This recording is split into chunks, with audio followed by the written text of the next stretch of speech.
Good day, and welcome to another edition of the Military and Foreign Affairs Network. I am your host, the Voice of Reason. In this episode, we're going to continue the coverage of the ongoing conflict taking place inside of the Tigray region.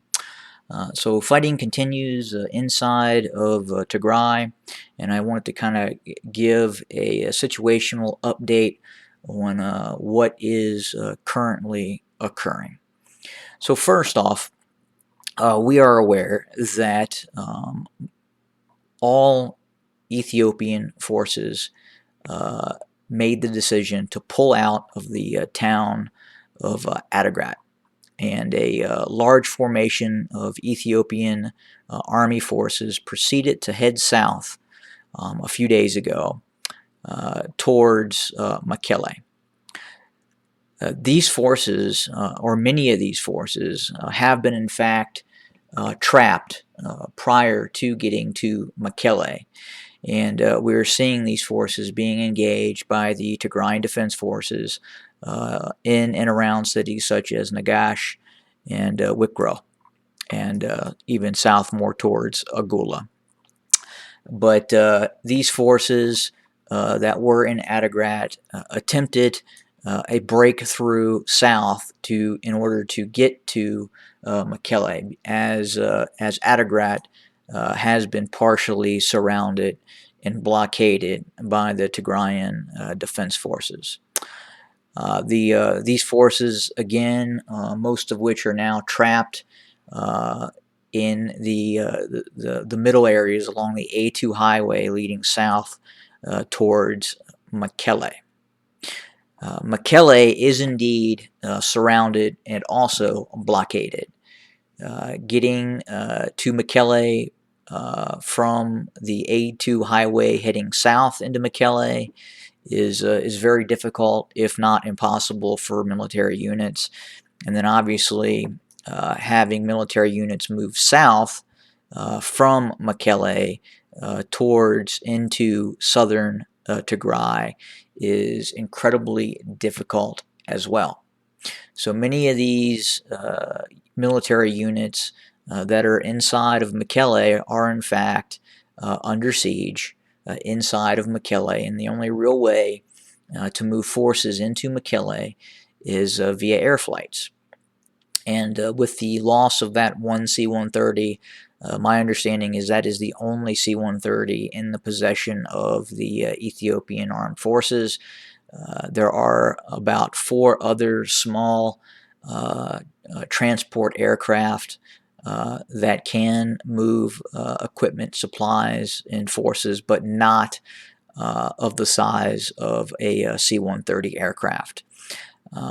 We also understand that the Ethiopian National Airlines is also being used to try and ferry forces to points inside of the Tigray region, mainly the Mekelle airport.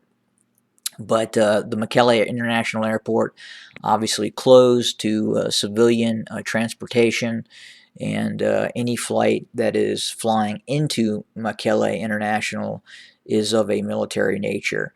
Again, Ethiopian Airlines have basically been commandeered by the federal government of Ethiopia to move forces. Now, we did see a video of what would appear to be Ethiopian forces getting on transport aircraft, presumably heading towards Mekelle International Airport, and these forces have been identified as reinforcements. That is not what I am hearing. I am hearing that, in fact, those forces, those Maroon Beret special forces, these paracommandos and Republican Guard units that would be moved into Mekelle via aircraft are in fact there to help get senior Ethiopian military commanders out of Mekelle.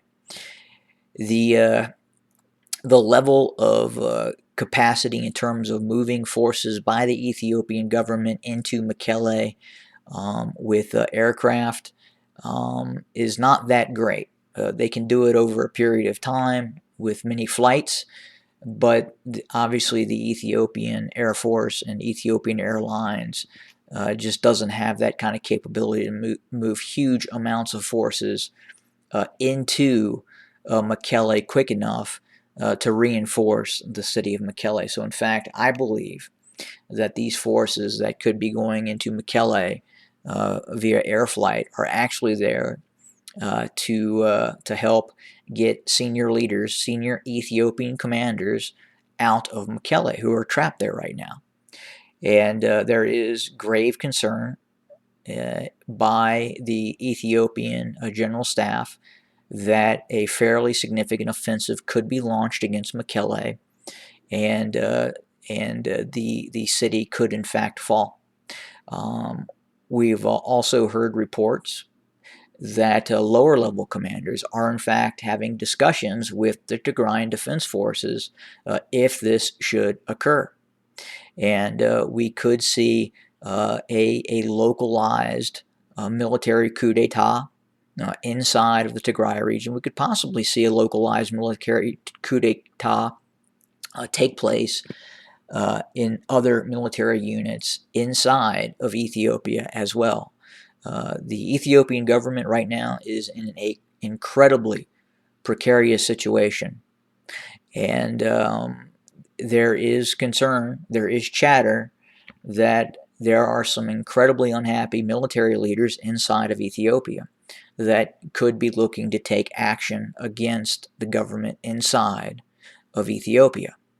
At the same time, it would appear the Ethiopian government is well aware of the situation inside of Mekelle and may be looking to get more loyal generals out of Mekelle and get them back to Addis Ababa, where they could be of use there in any sort of possible military coup that could occur. But at the same time, they don't want to lose these more loyal generals who are in fact in Mekelle at the risk of Mekelle being overrun by the Tigrayan Defense Forces. So this is an incredibly fluid situation. There's a lot going on in the background right now. The Ethiopian government has really hurt their position in terms of these secret and not so secret negotiations with the Russian Federation and the Chinese, which has basically pitted the United States against the current government of Ethiopia, and then obviously any sort of gravitational relationship by the Ethiopian government with the Russian government is not going to set well with the United States. But again, the fighting is fierce and continues.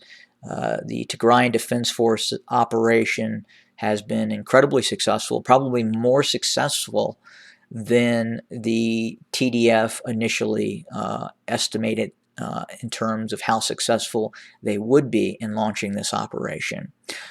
So the outcome is still in question. The Tigrayan Defense Forces cannot declare an outright victory as of yet because the situation is fluid. There's a lot of moving pieces. But again, confidence is very high within the Tigrayan Defense Forces right now. And the Ethiopian position is incredibly precarious. And again, these forces that appear to be moving via airlift could be in fact there to get some of these senior leaders out of Mekelle out of fear that that we could see a surrender en masse of large-scale Ethiopian units inside of Mekelle. The situation is that precarious. Those units that pulled south again out of Adigrat and moved south have been trapped along the A2 highway heading south, and engagements continue.